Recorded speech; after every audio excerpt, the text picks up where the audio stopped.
The teacher who learned to love. In a small Zulu village nestled between rolling green hills, a young girl named Tando grew up with dust on her feet and dreams in her heart. She spent her childhood waking up before the sun to fetch water from the river, balancing a heavy bucket on her head as she walked the winding path home. After school, she joined her mother in the fields, harvesting maize and collecting firewood for the evening meal. She often sat under the old marula tree with her best friend, Zama, staring at the endless sky. "One day I will leave this village," Tando would say, tossing a stone into the distance.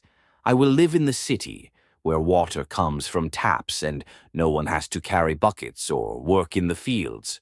Zama would laugh. "And what will you do there?" "I don't know," Tando admitted. "But I know one thing. I will never be a teacher. Children are too much trouble." Tando smiled, shaking her head. "You never know, Tando. Life has its own plans."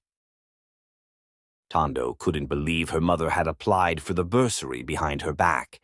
When she first found out, she was shocked and, admittedly, a little annoyed. Teaching wasn't what she had envisioned for herself. But as the days passed, she started to appreciate what her mother had done. This wasn't just about a career, it was about creating a future Tando hadn't dared to imagine.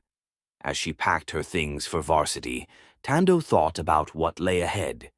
The city was a world she had only seen in newspapers and on the few occasions she had visited relatives. She was nervous. What if she struggled with the classes? What if her English wasn't good enough? But she also felt a flicker of excitement. This was her chance to prove she could do more, be more. When she arrived at the university, Tando was overwhelmed. The campus was huge, and the buildings seemed to stretch endlessly. She stumbled over her words when introducing herself to the administration staff, and at first, she felt out of place. But it didn't take long for her to find her rhythm. She attended lectures, slowly building her confidence, and spent long evenings in the library, determined to improve her English and understand the coursework. It was during one of those late-night study sessions that she met Thabo. He was sitting a few tables away, engrossed in his own notes. Tando noticed his calm demeanor and how easily he seemed to understand the material. She hesitated, then worked up the courage to ask for help. To her surprise, he smiled warmly and sat down next to her. "What's the problem?" he asked, his voice steady and kind. "I'm struggling with these paragraphs," she admitted, pointing to her English assignment. "I'm not used to this academic language." Thabo nodded. "Let's break it down together." Their first meeting turned into many more.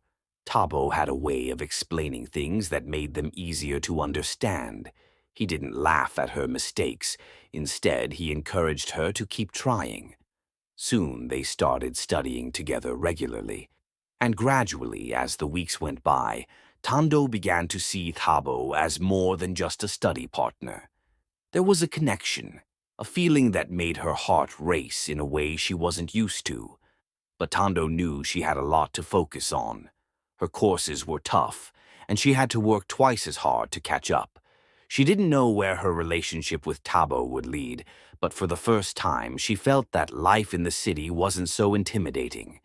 Between her lectures, her growing understanding of the material, and the quiet support she found in Thabo, Tando started to believe that maybe teaching, and even love, wasn't something to fear.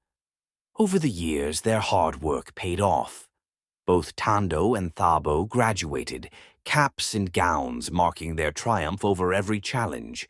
They had supported each other through thick and thin, and as they stepped into the next chapter of their lives, they knew they could face anything together,